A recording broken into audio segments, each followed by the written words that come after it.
Ketika kita punya masalah, ketika kita menghadapi sakit penyakit, mengalami kesulitan dalam hidup ini, mari datang sama Tuhan. Minta Tuhan untuk memberikan kekuatan, memberikan kesembuhan, memberikan pengharapan kepada kita. Sebagaimana kita ingin diperlakukan oleh orang lain, demikianlah hendaknya kita memperlakukan orang lain juga. Karena itu lebih bernilai daripada menjadi orang yang kelihatan keren di mata dunia, tapi tidak berkenan di hadapan Allah. Mengasihi erat kaitannya dengan melayani, karena melayani adalah bentuk kita mengasihi. Apa yang kita tabur, itulah yang akan kita tuai. Kalau kita menabur kebaikan, kita menabur berkat, maka kita akan menerima berkat, kita akan menerima kebaikan.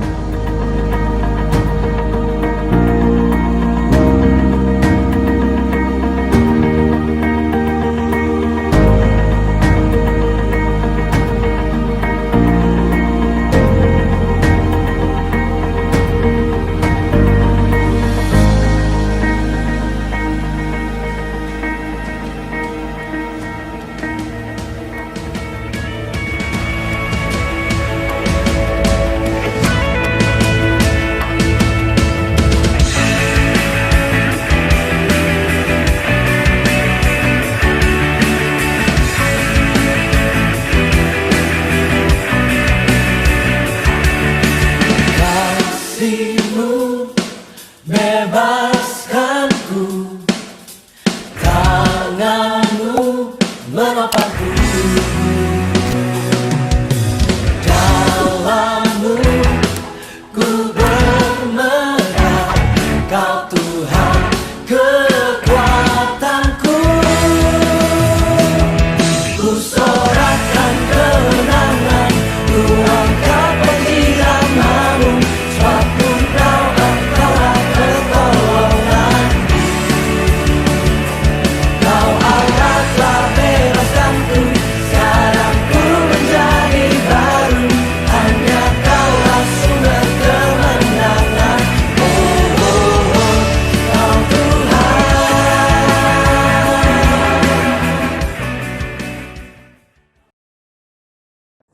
Shalom, selamat malam semuanya. Terima kasih untuk kesempatan yang diberikan kepada saya ingin berbagi kebenaran firman Tuhan pada malam hari ini. Tema kita adalah The Real Brother. Nah, ini terinspirasi dari kisah orang Samaria yang baik hati. Sebelumnya kita mau baca kisah ini terlebih dahulu, akan saya bacakan dari Lukas 10 ayat 25 sampai dengan 37. Judul perikopnya adalah Orang Samaria yang Murah Hati. Saya akan bacakan Lukas 10 ayat 25 sampai dengan 37. Samaria yang murah hati. Pada suatu kali berdirilah seorang ahli Taurat untuk mencoba Yesus, katanya, "Guru, apa yang harus kau perbuat untuk memperoleh hidup yang kekal?" Jawab Yesus kepadanya, "Apa yang tertulis dalam hukum Taurat? Apa yang kau baca di sana?" Jawab orang itu, "Kasihilah Tuhan Allahmu dengan segenap hatimu, dan dengan segenap jiwamu, dan dengan segenap kekuatanmu, dan segenap akal budimu. Dan kasihilah sesamamu manusia seperti dirimu sendiri." Kata Yesus kepadanya, "Jawabmu itu benar, perbuatlah demikian, maka engkau akan hidup." Tetapi untuk membenarkan dirinya, orang itu berkata kepada Yesus, "Dan siapakah sesamaku manusia?"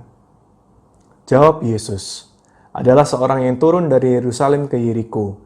Ia jatuh ke tangan penyamun-penyamun yang bukan saja merampoknya habis-habisan, tetapi yang juga memukulnya, dan yang sesudah itu pergi meninggalkannya setengah mati. Kebetulan ada seorang imam turun melalui jalan itu. Ia melihat orang itu, ia melewatinya dari seberang jalan. Demikian juga seorang Lewi datang ke tempat itu.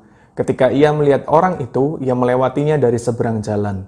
Lalu datang seorang Samaria yang sedang dalam perjalanan ke tempat itu, dan ketika ia melihat orang itu, tergeraklah hatinya oleh belas kasihan. Ia pergi kepadanya lalu membalut luka-lukanya, sesudah ia menyiraminya dengan minyak dan anggur. Kemudian ia menaikkan orang itu ke atas keledai tunggangannya sendiri, lalu membawanya ke tempat penginapan dan merawatnya. Keesokan harinya ia menyerahkan 2 dinar kepada pemilik penginapan itu. Katanya, "Rawatlah dia, dan jika kau belanjakan lebih dari ini, Aku akan menggantinya waktu aku kembali. Siapakah di antara ketiga orang ini menurut pendapatmu adalah sesama manusia dari orang yang jatuh ke tangan penyamun itu? Jawab orang itu, orang yang telah menunjukkan belas kasihan kepadanya. Kata Yesus kepadanya, pergilah dan perbuatlah demikian.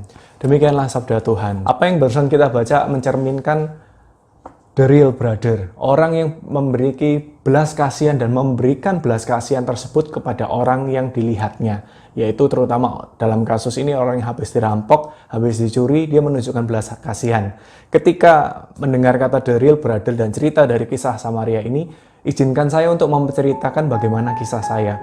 Kebetulan sebelum saya mengikuti camp, saya tidak banyak memiliki teman yang cukup dekat waktu itu, dan yang paling tidak ya mungkin yang dekat adalah pacar pada saat itu. Nah kemudian ketika saya mengikuti camp, saya diajarkan untuk memiliki brother keeper, yaitu orang yang boleh saling menjaga satu sama lain, saling mensupport, saling mendoakan di dalam terang iman kita, untuk menjaga supaya kebenaran yang diterima di dalam camp itu juga bisa kita praktekkan dalam kehidupan sehari-hari. Pada saat itu saya pulang dari camp, saya memiliki brother keeper, yaitu teman kelompok saya. Tapi disayangkan hal ini tidak berlangsung lama, kurang lebih 1-2 bulan. Setelah itu kita lose kontak dengan kesibukan kita masing-masing. Seiring berjalannya waktu, setelah saya tetap aktif untuk melayani camp, kembali diingatkan bahwa kita harus punya brother keeper. Kita harus punya teman perjalanan Emmaus istilahnya, yang kita bisa berjalan saling mensupport, saling mendukung satu sama lain, saling mendoakan supaya kebenaran itu boleh tetap kita laksanakan. Akhirnya saya kembali berdoa kepada Tuhan. Kali ini saya berdoa sungguh-sungguh. Saya berdoa, Bapa, kiranya Engkau boleh memberikan kepada saya brother keeper yang sesuai dengan kehendak-Mu, sehingga kita boleh saling support satu sama lain. Nah, pada saat itu saya doa sungguh-sungguh kepada Tuhan. Ketika kita berdoa, kita harus doa sungguh-sungguh kepada Tuhan. Karena dalam 1 Samuel 16 ayat 7 dikatakan, bukan yang dilihat manusia, yang dilihat Allah. Manusia melihat apa yang di depan mata, tetapi Tuhan melihat hati. Jadi, kalau kita sungguh-sungguh berdoa kepada Tuhan, maka Tuhan juga akan mendengarkan doa-doa kita. Dan itu yang saya alami. Setelah saya berdoa, tidak lama kemudian tiba-tiba ada seseorang yang kontak saya. Nah, saya tahu beliau ini adalah orang yang juga mulai aktif melayani dalam camp Young Men, karena saya aktif dalam kegerakan camp Young Men Katolik. Beliau kontak saya cuma sekedar tahu, tapi tidak terlalu mengenal beliau. Akhirnya dia kontak, dan setelah singkat cerita, ngobrol-ngobrol, dia menawari saya untuk menjadi brother keeper-nya dia. Spontan pada saat itu saya kaget dan juga bercampur dengan perasaan sukacita karena doa saya dijawab oleh Tuhan. Padahal saya nggak begitu mengenal dia. Akhirnya ya sudahlah, tidak ada salahnya untuk dicoba berjalan terlebih dahulu. Seiring berjalannya dengan waktu, saya sungguh bersyukur pada Tuhan. Ternyata apa yang dilakukan oleh brother itu tadi, yang brother yang telepon saya, itu benar-benar luar biasa. Dia orangnya benar-benar kalau menolong itu totalitas. Dia bisa menunjukkan kasih, dia menunjukkan kepedulian, memberikan apa yang kita saling butuhkan satu sama lain, kita sering komunikasi. Terlebih lagi didukung kita memiliki hobi yang sama, yaitu otomotif. Jadi kalau komunikasi atau ngobrol itu lebih nyambung. Nah, akhirnya singkatnya adalah salah satu bukti bahwa dia begitu menjalankan the real brother adalah pada saat itu saya memiliki adik perempuan yang sakit, masuk ke rumah sakit, kemudian beliau datang bersama dengan pasangannya. Setelah itu ketika adik saya perempuan masuk ke ICU, beliau dengan para alumni yang lain beberapa datang membawakan saya makanan. Bahkan ketika beliau melihat saya menjaga di ICU tidak ada bantal, beliau kembali ke parkiran ngambil bantal di mobilnya, dipinjamkan kepada saya. Nah, brother saya siapa ini? Itu brother Anthony Widya. Dia adalah ketua Young Men Keuskupan Surabaya untuk periode saat ini. Istrinya adalah Lydia Gusnadi. Dia adalah ketua Young Women untuk Keuskupan Surabaya. Jadi mereka couple yang luar biasa menurut saya, karena suami istri sama-sama ketua. Satunya ketua Young Men, satunya ketua Young Women. Ya, kalau Bro Anthony boleh melihat, thank you bro, you are the real brother for me. Jadi yang saya pelajari adalah ketika kita mau memiliki real brother, orang-orang yang peduli kepada kita, yang pertama yang harus kita lakukan adalah kita harus menjadi real brother buat orang-orang di sekitar kita, terutama di dalam keluarga, di dalam komunitas. Kalau bro and sis kalian tergabung dalam PDVD itu adalah wadah sarana kita untuk belajar praktek kebenaran firman Tuhan. Kita boleh saling memperhatikan, kita boleh saling menolong, mensupport satu sama lain di dalam Tuhan. Nah, ini yang kita harapkan. Jadi, the real brother ini bukan sekedar teori, tapi bisa dipraktekkan dalam kehidupan kita sehari-hari. Ketika saya berdoa, Tuhan kira-kira apa yang ingin kau sampaikan kepada anak-anakmu dari PDVD? Tuhan ingatkan saya akan iman, pengharapan, dan kasih. Sebelum kita masuk lebih lagi di dalam kasih, karena ini merupakan tema yang utama kita pada malam hari ini, izinkan saya berbagi sebentar karena dalam masa pandemik ini banyak orang yang mulai imannya luntur atau mengalami kemunduran di dalam iman. Mari kita baca bersama di dalam 1 Korintus 13 ayat 13. Ini yang melatar belakangi juga kenapa kok ada 3 hal yang terutama dalam hidup yang harus kita pegang. Demikianlah tinggal ketiga hal ini, yaitu iman, pengharapan, dan kasih. Dan yang paling besar di antaranya ialah kasih. Jadi kita harus terus pegang dalam hidup iman, pengharapan, dan kasih. Karena 3 hal ini yang paling penting dalam hidup. Kita tidak bisa cuma 1 atau 2, tapi yang paling lengkap adalah ketika kita memiliki ketiga hal ini. Karena pada akhirnya 3 hal ini yang paling penting untuk kita pegang dalam hidup ini. Kita mau bahas sedikit tentang iman sebelum masuk dalam tema besar kita yaitu kasih. Dalam Ibrani 11 ayat 1 dikatakan, iman adalah dasar dari segala sesuatu yang kita harapkan dan bukti dari segala sesuatu yang tidak kita lihat. Tetapi tanpa iman tidak mungkin orang berkenan kepada Allah. Sebab barang siapa berpaling kepada Allah, ia harus percaya bahwa Allah ada. Dan bahwa Allah memberi upah kepada orang yang sungguh-sungguh mencari Dia. Dalam Ibrani 11 ayat 6. Mari terus percaya kepada Tuhan Yesus. Sekalipun saat ini keadaan serba tidak menentu, tidak sedang baik-baik saja, tetapi percayalah tidak akan ada satu firman pun yang tidak akan terlaksana. Kalau Tuhan sudah berjanji, maka janjinya itu akan tergenapi. Karena firman Tuhan adalah iya dan amin. Ketika Dia memberikan pertolongan, itu pasti tepat pada waktunya. Seperti dalam kata lagu, namun satu yang Dia minta, agar kita percaya, sampai mujizat menjadi nyata. Satu hal yang harus kita pegang adalah kita harus percaya sehingga mujizat itu bisa terjadi dalam hidup kita. Amin. Ini mengenai iman. Iman adalah bukti dari apa yang belum kita lihat. Kita beriman atau percaya bahwa segalanya akan indah pada waktu Tuhan. Di dalam iman itu ada pengharapan. Pengharapan akan kasih Bapa sendiri. Jadi 3 hal ini saling berkaitan satu dengan yang lainnya. Nah, saat ini kita mau masuk bagaimana tentang the real brother. Kita sudah tahu bahwa penting banget untuk hari-hari ini kita boleh memiliki dan menjadi the real brother. Bagaimana sih untuk menjadi the real brother yang berkenan di hadapan Tuhan? Saya juga banyak belajar dari pelayanan selama ini, hidup berkomunitas, banyak berproses juga di dalam Tuhan. Mari kita sama-sama belajar. Kita mau buka bersama dalam Roma 12 ayat 9 sampai dengan 21. Roma 12 ayat 9 sampai dengan 21.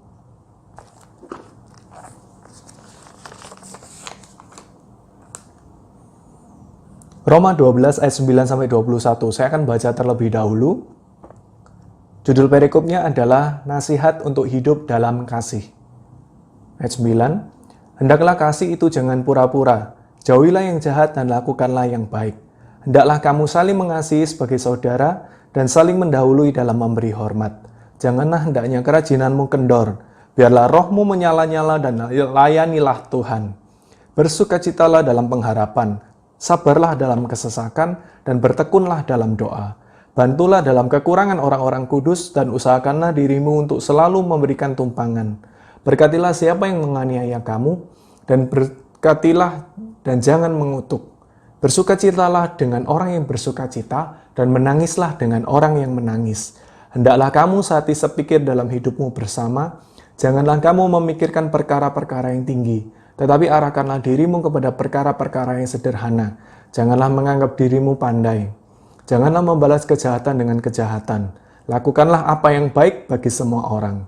Sedapat-dapatnya, kalau hal itu tergantung padamu, hiduplah dalam perdamaian dengan semua orang. Saudara-saudaraku yang kekasih, janganlah kamu sendiri menuntut pembalasan, tetapi berilah tempat kepada murka Allah. Sebab ada tertulis, pembalasan itu adalah hakku. Akulah yang akan menuntut pembalasan, firman Tuhan. Tetapi jika seterumu lapar, berilah dia makan. Jika ia haus, berilah dia minum. Dengan berbuat demikian, kamu menumpukan bara api di atas kepalanya. Janganlah kamu kalah terhadap kejahatan, tetapi kalahkanlah kejahatan dengan kebaikan.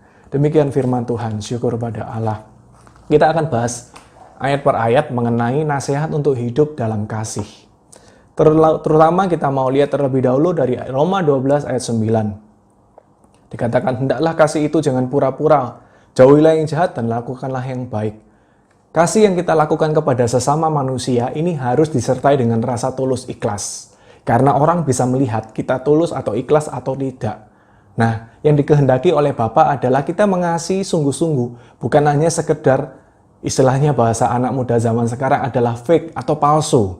Enggak, tapi yang dikehendaki Tuhan adalah kita mengasihi sungguh-sungguh. Ukurannya seperti apa? Ukurannya seperti Bapa mengasihi kita. Kasih yang kita terima dari Bapa hendaklah kita sampaikan kepada orang-orang di sekitar kita bagikan kepada sesama kita. Masalahnya tidaklah mudah untuk kita bisa mengasihi semua orang dengan tulus ikhlas.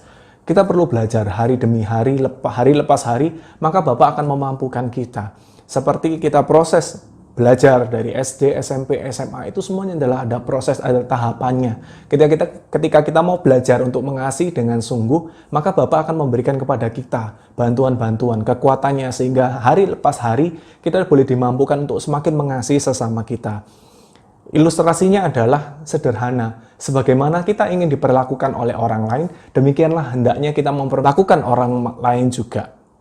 Seperti dalam Matius 7 ayat 12 dikatakan, segala sesuatu yang kamu kehendaki supaya orang perbuat kepadamu, perbuatlah demikian juga kepada mereka. Itulah isi seluruh hukum Taurat dan kitab para nabi. Jadi kalau kita ingin orang mengasihi kita dengan tulus juga, yang pertama-tama yang harus kita lakukan adalah kita mengasihi sesama. Sekalipun kita tidak boleh mengharapkan imbalan ketika kita mengasihi sesama. Roma 12 ayat 10. Hendaklah kamu saling mengasihi sebagai saudara dan saling mendahului dalam memberi hormat. Dulu saya merupakan fans dari F4. Jadi itu adalah grup yang dari Taiwan ya kalau nggak salah. Salah satu pemerannya itu mendapatkan nama di filmnya itu, Meteor Garden, filmnya adalah Tomingse. Menurut saya Tomingse pada saat itu, wah dia keren banget karena dia merupakan sosok orang yang sangat cuek. Dan kecuekannya itu membuat dia banyak digemari oleh cewek-cewek. Pada saat itu saya berpikir, oh orang kalau cuek itu keren ya.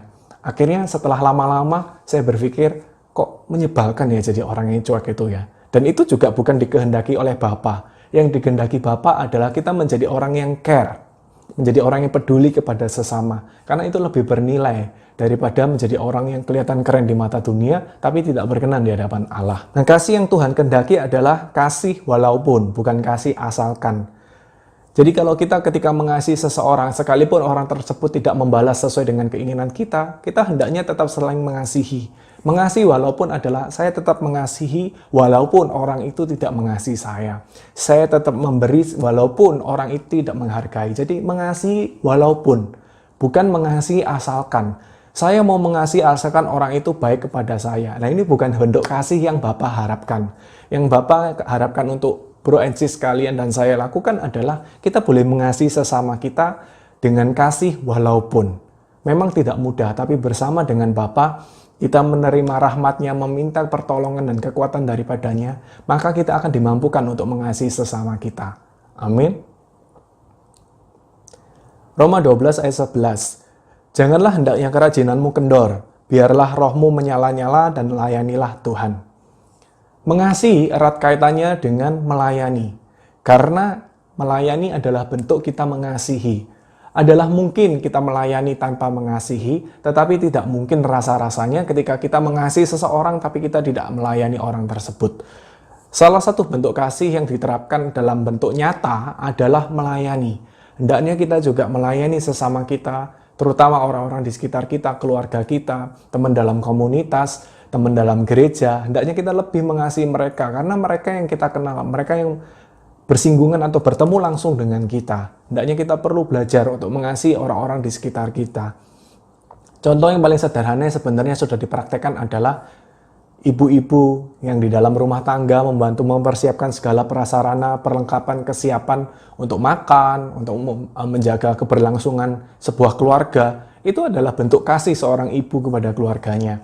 atau para bapak yang ketika bekerja dari pagi sampai sore atau bahkan sampai larut malam untuk memenuhi seluruh kebutuhan anggota keluarga. Itu merupakan bentuk pelayanan yang dilakukan di dalam keluarga.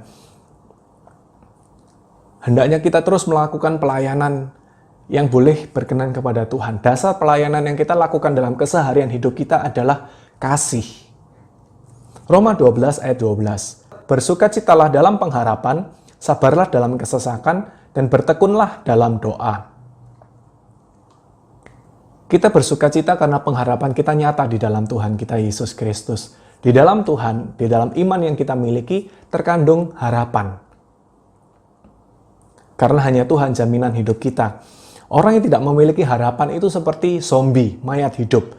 Berjalan tapi tidak ada gairah, tidak ada semangat, tidak ada apa yang ingin dikejar dalam hidupnya. Sehingga dia dikatakan orang yang tidak memiliki harapan atau tidak punya visi hidup, tidak punya tujuan hidup. Nah, kita sebagai orang yang percaya kepada Tuhan Yesus diharapkan untuk kita boleh memiliki pengharapan dalam hidup. Dan pengharapan kita hanya bisa kita dapatkan di dalam Tuhan. Bagaimana caranya untuk kita boleh memiliki pengharapan di dalam Tuhan? Mendekatkan diri kepada Tuhan, kemudian semakin mempersembahkan, menyerahkan, mempercayakan hidup kita kepadanya.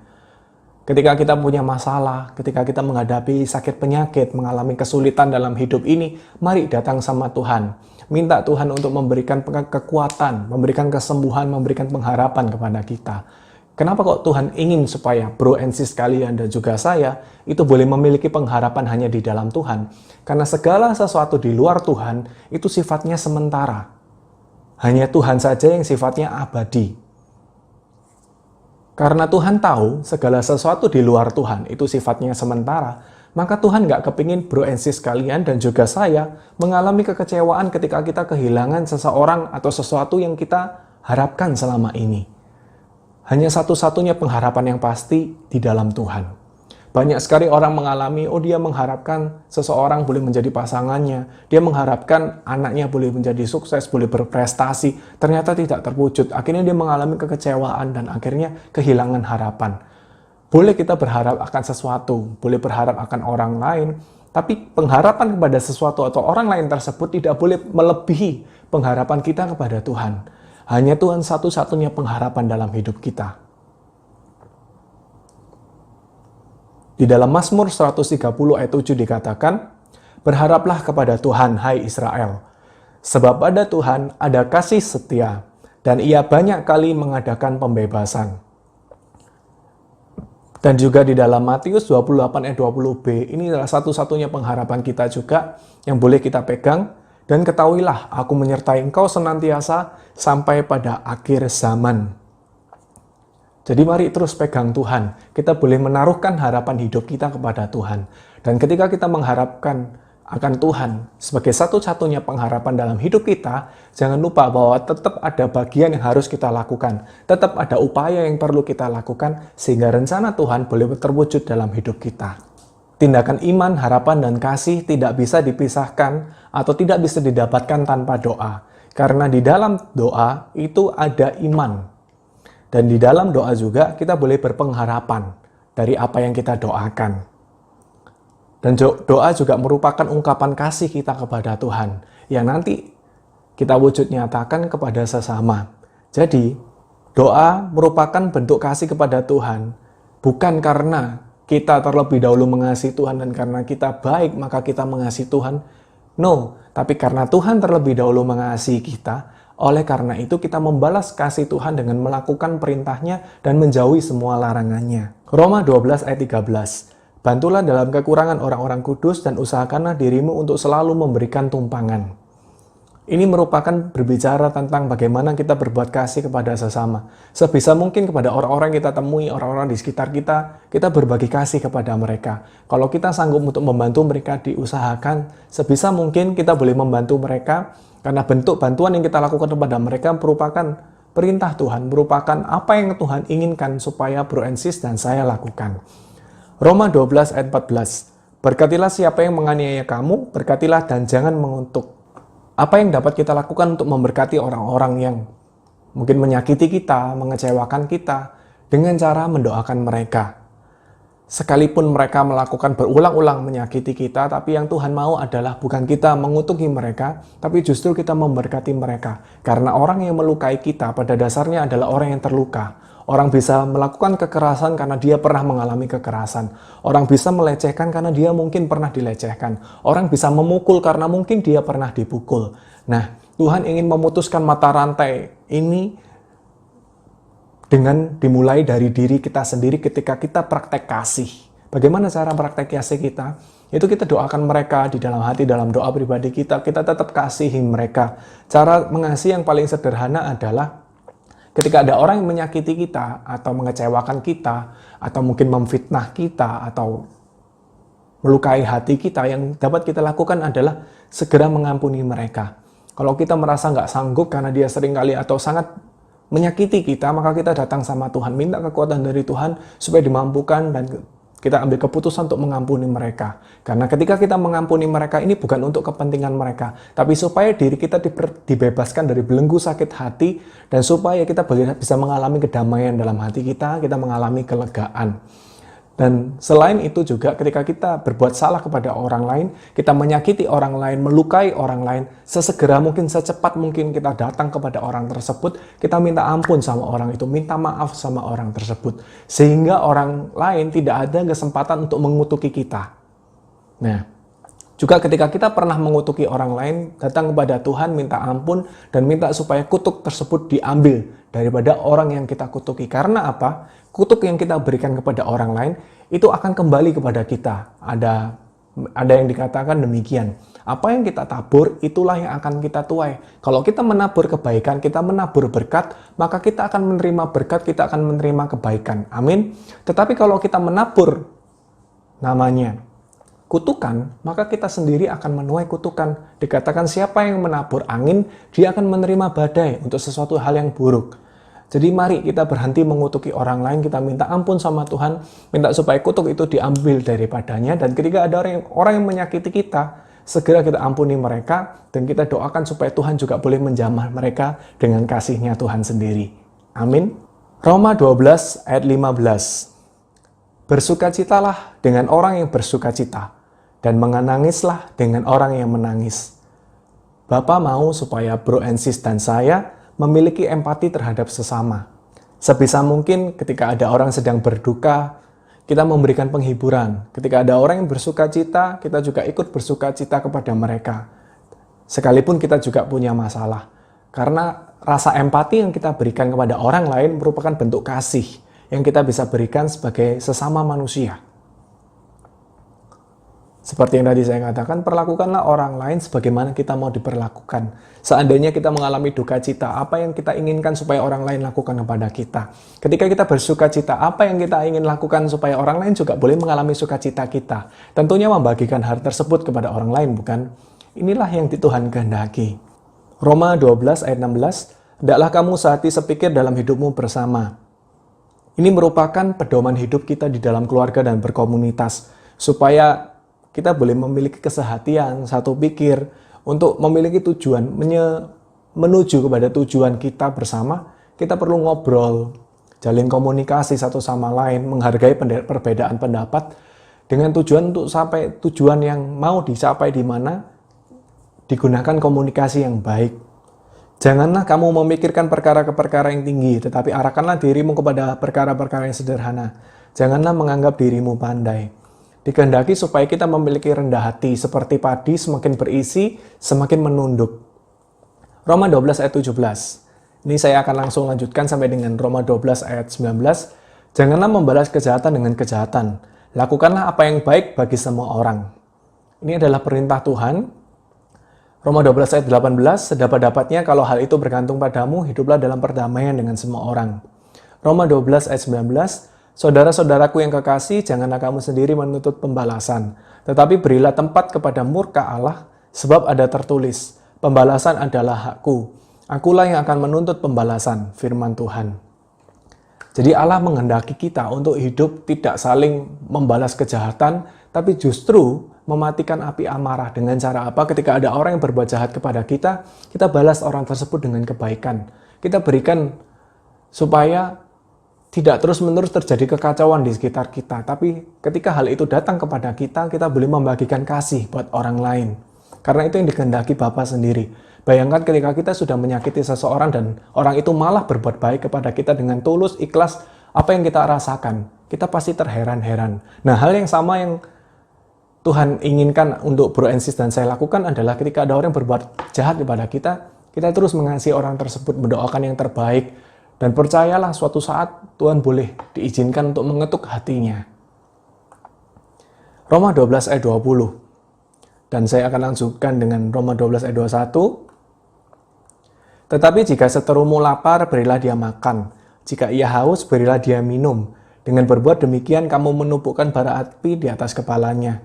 Janganlah kamu kalah terhadap kejahatan, tetapi kalahkanlah kejahatan dengan kebaikan. Mari sama-sama untuk menaburkan benih kasih kepada sesama kita manusia, karena pada akhirnya ketika kita meninggal, Tuhan akan minta pertanggungjawabannya kepada apa yang telah kita lakukan di dunia ini. Tidak mudah memang, tapi kita terus perlu mendekat kepada Tuhan, memiliki relasi dengannya setiap hari, membaca firman dan melaksanakannya, merenungkannya juga, rajin aktif hidup dalam berkomunitas, karena ini akan membantu mengingatkan kita berada dalam track yang benar, dan belajar untuk melayani dan dengan cara mengasihi sesama. Terima kasih, Tuhan Yesus memberkati. Amin.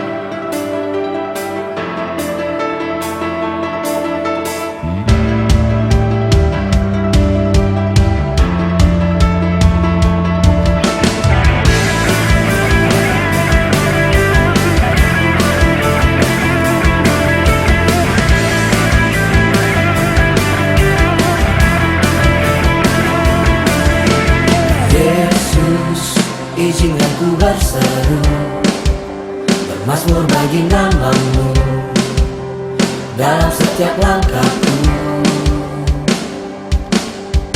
Kaulah tempat perlindunganku, kota benteng hidupku, Allah keselamatanku.